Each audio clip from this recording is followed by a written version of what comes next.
편 제101편 말씀입니다. 시편 제101편 1절과 2절 두 절의 말씀입니다. 우리 다 같이 한 목소리로 합독하도록 하겠습니다. 시작. 내가 인자와 정의를 노래하겠나이다. 여호와여, 내가 주께 찬양하리이다. 내가 완전한 길을 주목하오리니 주께서 어느 때나 내게 임하시겠나이까. 내가 완전한 마음으로 내 집 안에서 행하리이다. 아멘. 아멘. 오늘 이 말씀 본문을 1절과 2절 했지만 저는 길지 않은 이 8절까지의 말씀을 함께 묵상할 거고요. 결론으로 제목은 8절 제일 하반절 마지막에 있는 여호와의 성에서 다 끊어지리로다 하는 이 말씀이 마음에 새겨졌습니다. 여호와의 성에서 끊어진다라는 말씀이 너무나 두려웠어요. 우린 잘 사는 것 같습니다. 나름대로 어느 정도 인정받는 것 같고 성공한 것 같고 남 부끄럽지 않게 손 벌리지 않아도 살아갈 만큼 그래도 뭐 버티며 존재할 수 있을 것 같아요. 그런데 무엇보다 여호와의 성에서 하나님의 집에서 하나님 앞에서 존재할 수 있을까 하는 것입니다. 아무쪼록 이 새벽 제단을 기도로 채우는 우리 성도들은 기도하는 그대로 하나님의 성에서 끊어지지 아니하고 여호와의 성에서 인정받으며 존귀한 자로 이 하루를 살아가면 참 좋겠다 하는 마음으로 이 말씀을 묵상하고 또한 제목을 이렇게 정했습니다. 여호와의 성에 사는 법이라고 정했습니다. 여호와의 성에 사는 법, 끊어지지 않고 사는 방법이 어디에 있을까? 그걸 해결하면 될 것 같습니다. 오늘 이 시는 다윗의 고백인데요. 다윗은 우리가 알듯이 뭐 그렇게 완전한 자는 아닙니다. 뭐 우리아의 아내 밧세바를 범한 것을 대표적으로 해서 이런저런 흠이 많은 사람입니다. 그럼에도 불구하고 오늘 하나님께서 이 다윗의 입술을 통하여서 우리의 삶의 방향을 가르쳐 주시는 그 이유가 있을 텐데, 다윗이 실수한 것을 우리는 실수하지 말아야 되겠고 다윗이 인정받는 것 우리도 인정받았으면 좋겠다. 그래서 이 다윗의 시라는 제목을 굳이 갖다가 붙여주는 것입니다. 다윗에게 있어서 존경하고 싶은, 바라보고 정말 나도 그랬으면 좋겠다 하는 그러한 다윗의 신앙의 중심은 이것 하나였는데요, 하나님 중심이었다 하는 것입니다. 하나님 중심이었다. 다윗의 마음과 다윗의 눈은 언제나 하나님을 바라보는 것 같아요. 그 눈을 놓치면 실수하는 거예요. 하나님을 바라보는 순간에 눈 깜빡거리면은 잘못하는 거예요. 내 길로 걷게 되어 있습니다. 내 욕심 채우게 돼 있고 내 생각이 급하게 들어와요. 그런데 하나님을 바라보는 순간은 우리는 그렇게 살 수가 없습니다. 다윗의 모습은, 일생은 우리가 잘 알듯이 광야에서 양을 치던 목동 시대에도 자기가 짐승을 이긴 것이 아니라 여호와께서 내게 힘을 주심으로, 여호와께서 나를 도와주심으로 내가 나를 통하여서 내 양무리를 지키게 하셨다는 이 믿음이 확실했어요. 그 믿음이 왕이 되고 나서도 변하지 않았습니다. 뿐만이 아니라 사울 왕의 그 죽음의 칼날을 피해서 광야를 돌아다니며 도망다니며 동굴 속에서 거할 때에도 여호와를 잊지 않았습니다.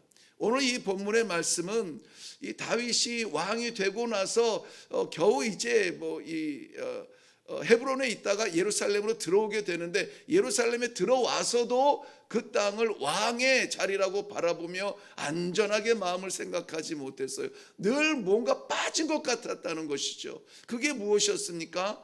아버지의 약속, 언약, 하나님의 언약궤가 하나님의 도성 안에 없다는 것이었습니다. 그래서 다윗은 힘을 써서 하나님의 약속의 말씀, 그 언약궤가 이 예루살렘 성, 하나님의 도성, 하나님의 백성 안에 들어와 있기를 간절히 바라는 마음으로 드디어 이 하나님의 법궤를 예루살렘에 받아들이는 그때에 이 시편 101편을 기록했다라고 많은 해석하는 학자들이 그렇게 집중적으로 해석을 하고 있습니다. 여호와의 도성, 여호와의 백성, 여호와의 나라라고 하지만 그 안에 여호와의 말씀이 없을 때에 다윗처럼 불안하고 흔들리고 뭔가 빠진 것 같은 그러한 생각을 가지게 되어 있어요.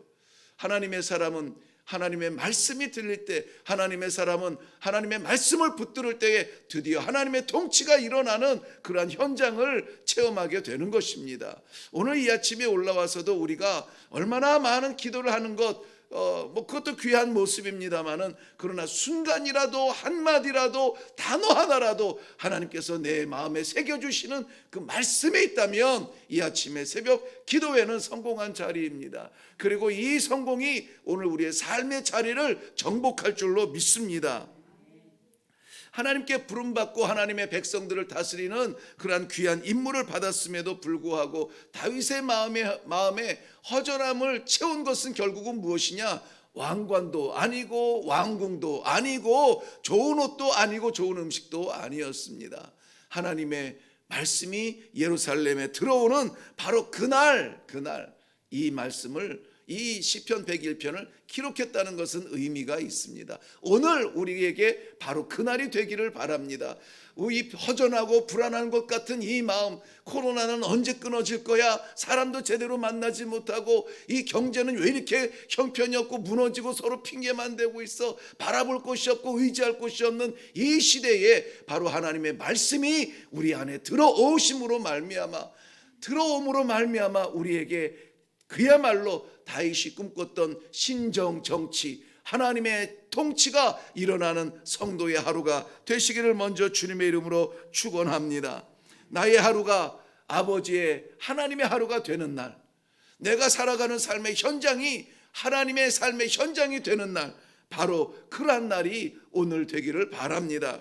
어떻게 살아가야 될지, 그러면 여호와의 성에 살려면은 어떻게 살아야 됩니까? 쫓겨나지 않으려면 어떻게 삽니까? 그 내용이 오늘 본문 이하에 나오는 내용들입니다. 간단하게 살펴보면 2절 하반절 말씀에 보면 내가 완전한 마음으로 내 집 안에서 행하리이다 라고 고백하고 있어요. 한번 다 같이 따라서 해볼까요? 내가 완전한 마음으로 내 집 안에서 행하리이다. 내 집 안이라는 말을 저는 뒤늦게 깨달았어요. 그렇구나, 이거는 문자적으로 내 집 안이라고 해도 은혜가 되는 말씀이에요. 이것이 하나님의 거하시는 자리, 하나님께서 기대하시는 자리, 이렇게 고상하게 해석하지 않아도 정말 우리 집 안에서부터 우리가 완전한 성도로 살아가야 되겠다. 그것이 아버지의 통치를 받는 여호와의 성에 사는 방법이다라는 것입니다. 내 집 안이라고 하는 것을 우리가 조금 신앙적으로 이 해석을 할 때는 우리가 우리 하나님의 성전, 하나님께서 거하시는 이 성전, 이 예배당 이렇게 신앙생활의 본거지 이렇게 생각해도 돼요. 예배당에 주일에 올라와서는 다 거룩한데 우리 삶의 현장은 어떻습니까? 많은 질문을 받지요. 그것이 우리 실제적인 삶의 자리에 내 집일지라도 다르지 않습니다. 집에서는 거룩한데 밖에서는 어떻게 합니까? 시장에서는 어떠한 대화를 나눕니까? 우리의 직장에서는 어떠한 사람으로 존재합니까? 이러한 것들을 정말 이 말씀 속에서 깨달을 수 있으면 좋겠습니다. 아무도 보이지 않는 나만의 자리에서 우리가 완전하게 살아갈 때에 그때에 우리에게 하나님께서 지경을 넓혀 주실 것입니다. 지금 이 훈련의 장에서 불완전하다면 어떻게 삶의 전장에 우리를 보내시겠어요? 아무도 볼 수 없는 나만의 자리에서 우리가 완전한 사람으로 존재하기를 바랍니다. 완전하다는 말은 그야말로 흠이 없고 점이 없고 탓을 잡을 것이 없다라는 말씀이거든요. 흠이 없고 점이 없다. 세상에 그런 사람이 있을까요? 흠이 없는 사람이 있을까요? 털어서 먼지 안 나는 사람이 있을까요? 그런데 오늘 본문은 완전한 사람, 그 흠이 없는 털어서 먼지가 안 나는 사람으로 살아가겠다라고 말을 하고 있다는 것입니다. 이 세상에 그 누구도 흉내낼 수 없는 그러한 존재인 것이에요. 성경에서도 그것을 압니다. 그런데 성경에서 이 완전한 흠이 없고 점이 없는 존재를 기대하는 데가 있어요. 어디입니까? 하나님 앞에 드려지는 제물이에요. 하나님 앞에 드려지는 제물에는 흠이 없고 점이 없어야 돼요. 어디에서 자랐는지, 얼만큼 자랐는지, 무엇을 먹었는지가 중요하지가 않아요. 흠이 없고 점이 없어 하나님 앞에 드리기에 온전한가 하는 것입니다. 그렇다면 오늘 완전하게 우리 삶의 현장에서 살아가는 완전한 삶은 어떤 삶입니까? 우리 하나님 앞에 제물처럼 드려지는 그런 헌신의 삶이라는 것입니다. 나 여기 있습니다. 아버지 나를 받아 주옵소서. 아버지 제가 여기 있습니다. 이 부끄러움을 어떻게 합니까? 저는 흠도 많고 점도 많습니다. 어떻게 합니까? 어떻게 해야 되죠?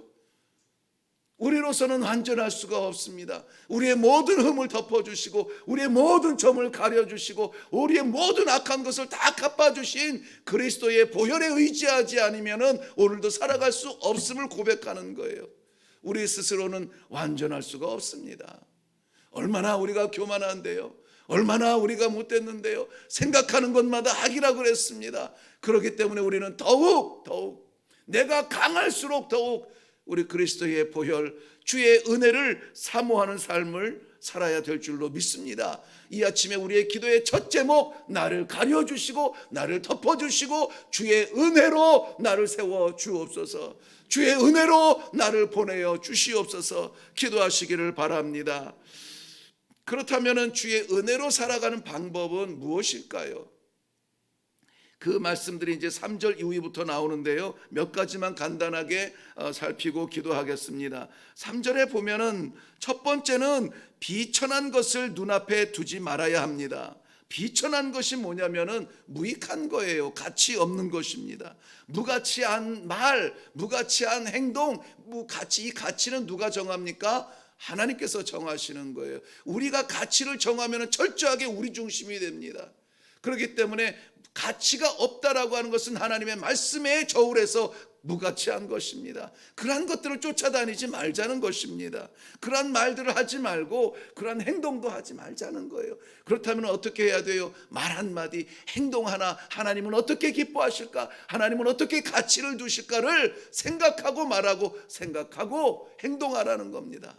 생각보다 깊은 건 뭐죠? 기도하면서 나아가는 거예요. 하나님, 오늘도 이 입술을 사용하여 주시되 가치 있게 사용하여 주시옵소서. 하나님, 오늘 나를 보내어 주시되 가치 있게 나를 사용하여 주시옵소서. 우리 하나님의 가치로 이 무가치함을 이기는 그러한 극복의 신앙을 시도하시기를 바랍니다.